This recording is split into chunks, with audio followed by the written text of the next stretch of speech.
Assalamualaikum warahmatullahi wabarakatuh. Kembali lagi bersama saya Putri Pardila di mata kuliah Kewirausahaan Administrasi Pendidikan. Kali ini kita akan membahas mengenai analisis lingkungan dan peluang serta ide usaha. Pada kali ini kita akan membicarakan suatu topik yang sebenarnya menjadi krusial karena setiap kita yang ingin melakukan pengembangan bidang usaha itu dimulai dari berbagai peluang yang kita lihat dan kita temukan. Peluang itu bisa saja muncul tanpa kita cari, dan itu keberanian kita bagaimana kita untuk menangkap ide-ide tersebut sebagai sebuah peluang ke depannya untuk membuka suatu usaha atau bisnis tertentu. Bahkan peluang itu kadang-kadang diberikan orang lain. Perlu juga difikirkan, peluang muncul kadang-kadang atas interaksi dari segala faktor yang kita rasakan dari lingkungan ini. Akan kita coba bahas dua hal yang tidak hanya terkait dengan analisis lingkungan, bisnis, dan peluang usaha, juga termasuk ide dan berbagai gagasan dalam berwirausaha. Artinya, begitu pentingnya lingkungan, peluang bagi para pemula yang ingin membuka usaha sehingga perlu dianalisis, difikirkan sedemikian rupa apakah peluang-peluang yang akan muncul, apakah lingkungan bisnis yang akan dijadikan sebagai subjek atau tempat pengembangan usaha itu memang menjadi satu titik yang memberikan dampak baik atau perlu dimanfaatkan untuk diambil suatu kebijakan keputusan, dan akhirnya inilah yang akan menjadi pilihan. Keberanian, kemampuan, analisis untuk melihat segala sesuatu sangat amat diperlukan. Makanya perlu banyak belajar, bertanya, diskusi, banyak merasakan dan memainkan keseluruhan panca indera dan insting bisnis yang kita punya. Yang jelas, dalam satu pertemuan ini, kita semua memiliki analisis dan peka cukup tajam terkait analisis lingkungan bisnis dan peluang usaha, termasuk ide dan gagasan dalam berwirausaha. Analisis lingkungan bisnis. Lingkungan apa saja terkait dengan apa yang kita perbincangkan hari ini, khususnya kalau ada kaitannya dengan organisasi. Maka secara tidak langsung akan muncul dua istilah lingkungan, internal dan eksternal. Internal berarti lingkungan yang terkait dengan ekstensi sebuah organisasi, dan lingkungan eksternal adalah lingkungan di mana kondisi dan situasi terkait dengan kegiatan operasional organisasi dan bagaimana operasional ini pada akhirnya bisa bertahan. Ini yang akan menjadi dua jenis lingkungan ketika kita di era organisasi. Artinya, lingkungan menjadi suatu keadaan di mana peluang bisnis itu harus menjadi dasar dan pertimbangan untuk memulai sebuah usaha. Kenapa? Karena lingkungan internal akan memberikan dampak yang sebenarnya, tidak sedikit atas proses pelaksanaan dan juga perjalanan bisnis yang kita laksanakan. Lingkungan internal pada prinsipnya secara teori kita lihat adalah berbagai hal itu bisa kita hitung dalam konteks lingkungan yang terkait langsung ataupun tidak dengan organisasi atau kegiatan sehari-hari yang mempengaruhi langsung terhadap setiap program, setiap kebijakan keputusan, bahkan denyut nadi dan jantung organisasi. Yang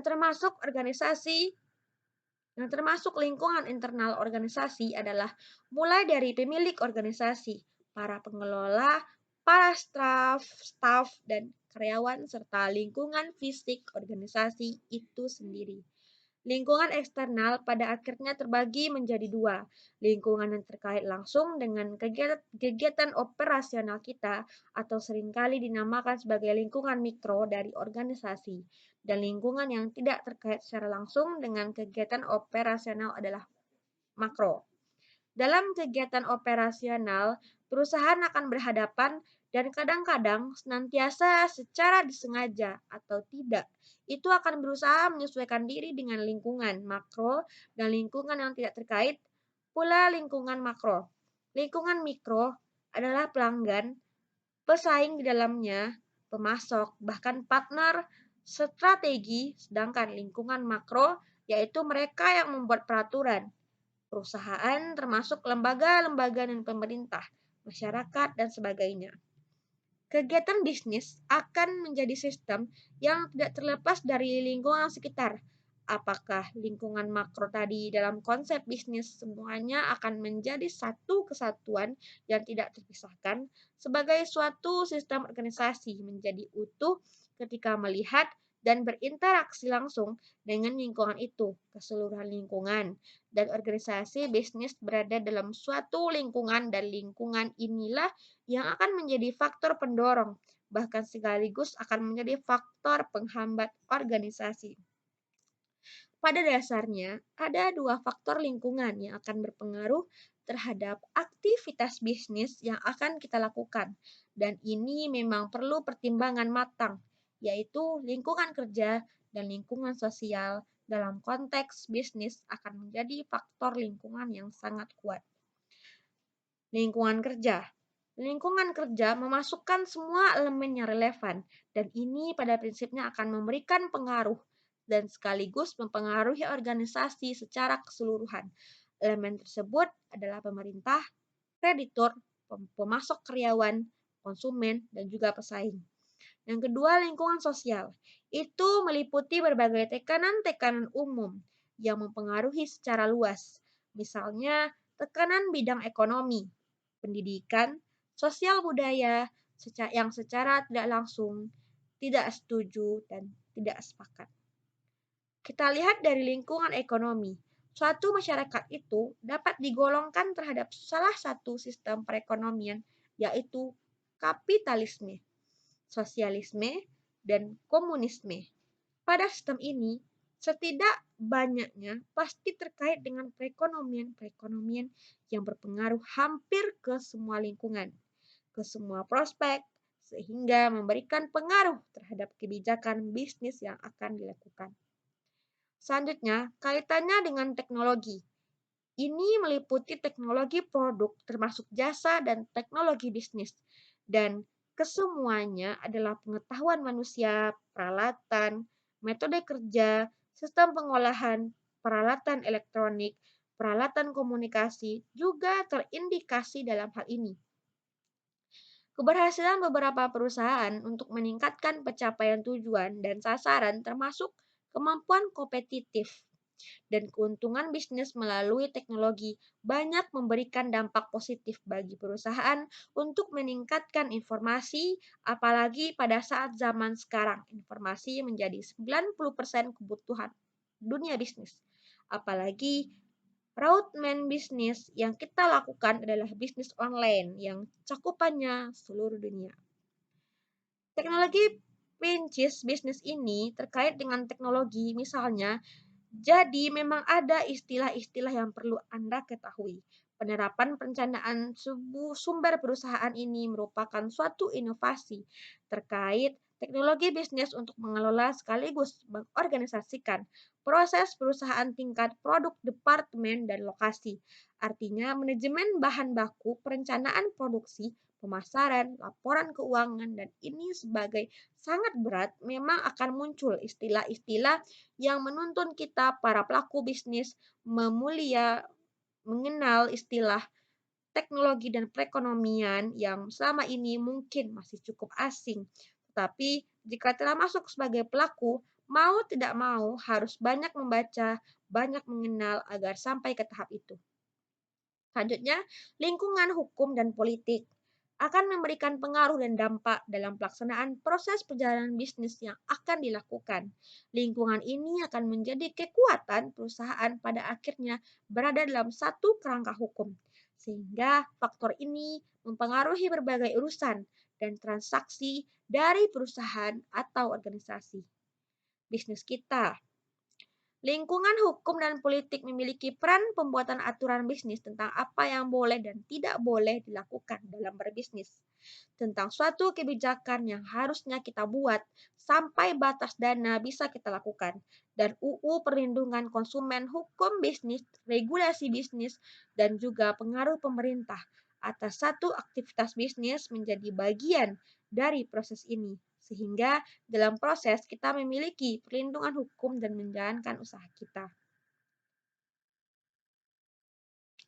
Selanjutnya, lingkungan sosial dan budaya berhubungan dengan adat istiadat karena pada setiap tempat dimanapun posisi bisnis kita akan ada aturan adat setempat, kebiasaan, karakteristik, termasuk masyarakat lokasi setempat. Maka untuk itu mau tidak mau kita harus bisa menyesuaikan dengan keadaan tersebut.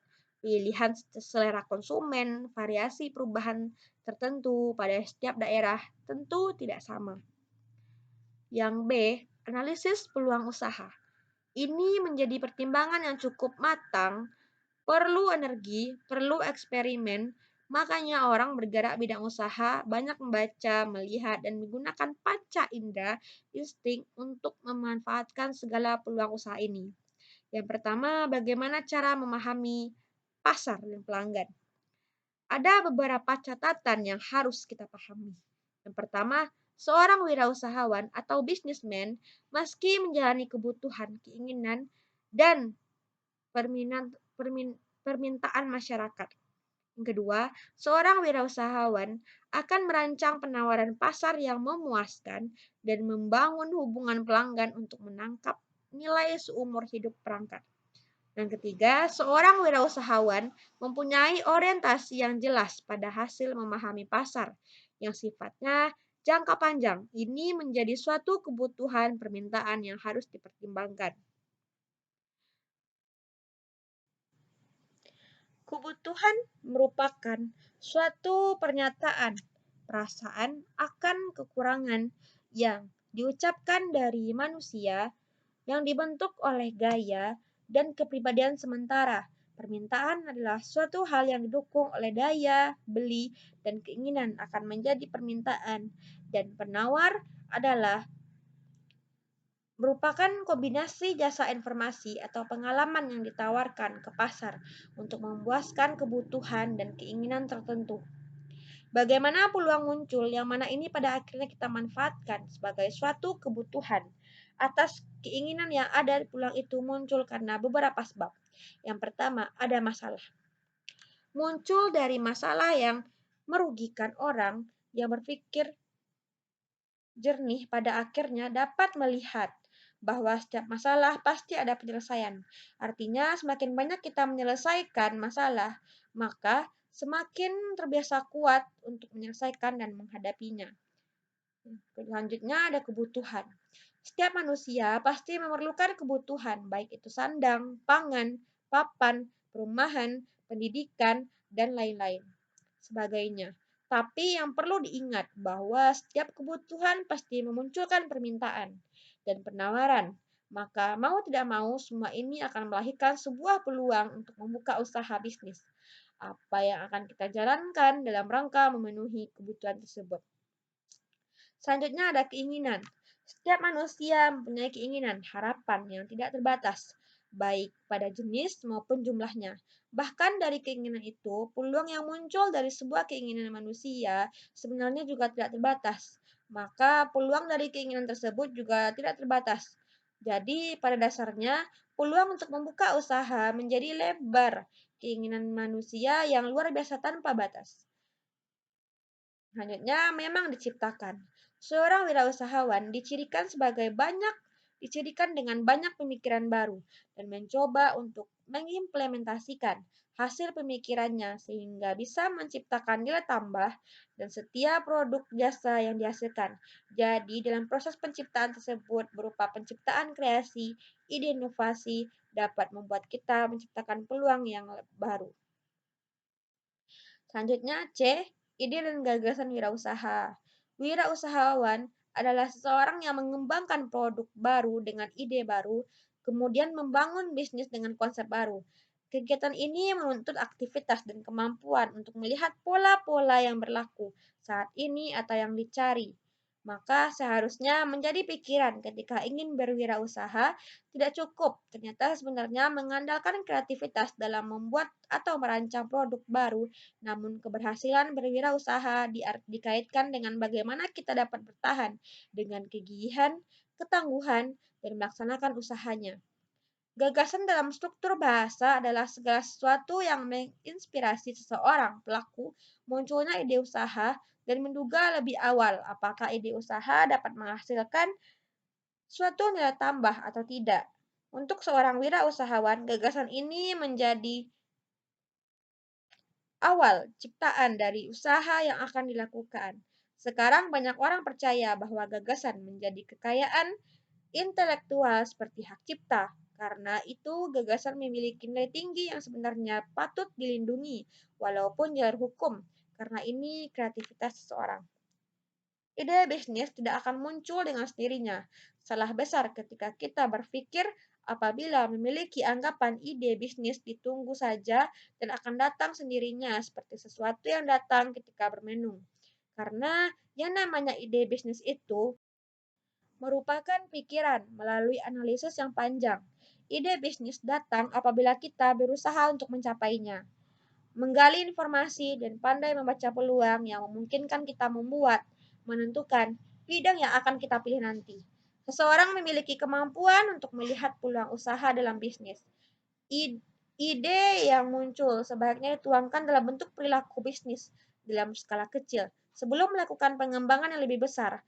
Hal ini bertujuan untuk mengantisipasi persoalan dan risiko yang tidak pernah kita duga yang muncul akibat banyak pertimbangan dan perhitungan yang tidak terpikirkan oleh kita dalam analisis bisnis. Kepandaian membaca peluang bisnis ini menjadi bagian penting untuk kita memiliki bahkan oleh orang-orang yang sebenarnya sudah berkecimpung di dunia usaha. Perlu diasah terus. Realistis dari pemikiran yang dimunculkan perlu mendapatkan dukungan karakteristik dari seorang wirausahawan. Seorang wirausahawan perlu kepandaian dan kecerdasan dalam membaca peluang usaha, perlu insting berpikir kreatif menentukan suatu bisnis apa yang mungkin akan diminati konsumen lain. Kegagalan dalam proses wirausahawan yang sering terjadi, siapapun bahkan orang hebat pembisnis handal sekalipun pernah mengalami kegagalan.